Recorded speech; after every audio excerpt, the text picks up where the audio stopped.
You are listening to The Michael Batson Show. What are the expectations for Fields, and how do we judge a successful season that, taking into account this is Fields' third year now, and we have to kind of start getting the tires moving here?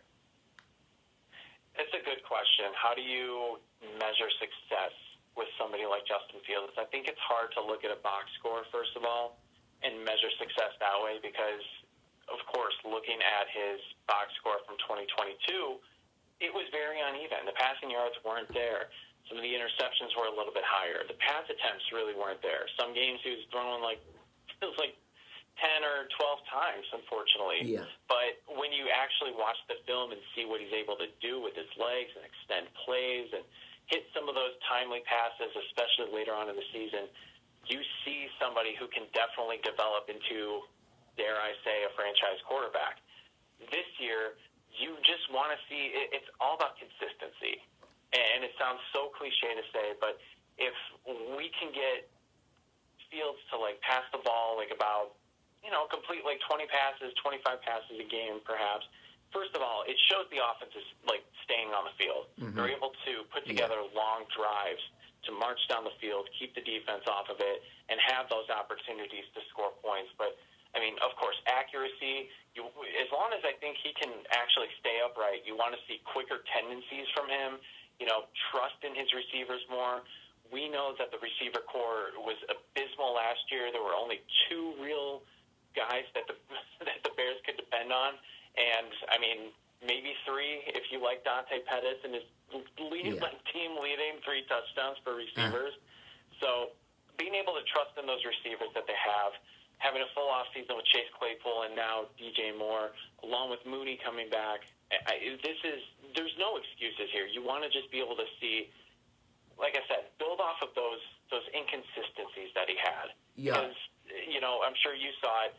He's holding on to the ball too long. Yeah. He's not trusting those small windows where the receivers are at. He may not be able to throw guys open as comfortable as he wants because, for one reason or another, those guys they don't have the rapport. So there's a lot of little things that go in there, but I feel like we'll see it on the eye test more so than the box score, if that makes sense. Yeah, and there's no excuses, you said, obviously. And obviously this is his third year. You have to trust the process.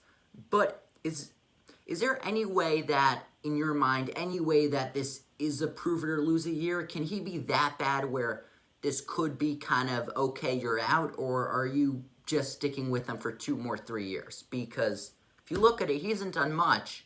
If we get a team around him, is there a chance, or are you sticking with him for 2-3 more years to trust him?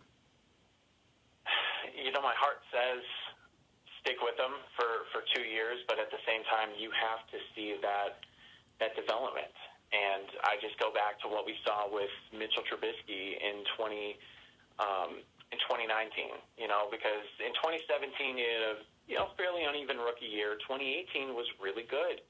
New offensive coach, things were clicking, and everybody expected him to take that next step, or at the very least replicate what he had done in 2018. That didn't happen, and it became very apparent that, okay, this guy has regressed. And to be honest, early last season, you can argue that Fields regressed a little bit too. I remember specifically the Texans game was just god-awful. He was so inaccurate. He was so twitchy in the pocket, and twitchy in a bad way. Not like the twitchy, I'm going to make something happen here. Mm-hmm.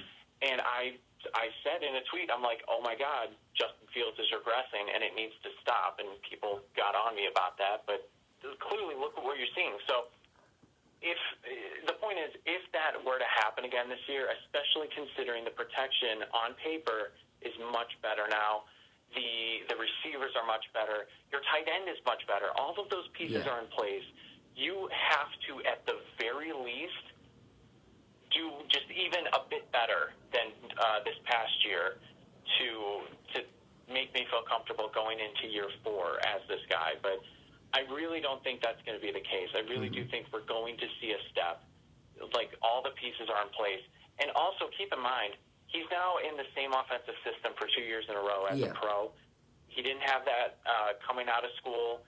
Of course, switching from Ohio State to the Bears with Matt Nagy, and then again with Luke Getsy. I think that's going to go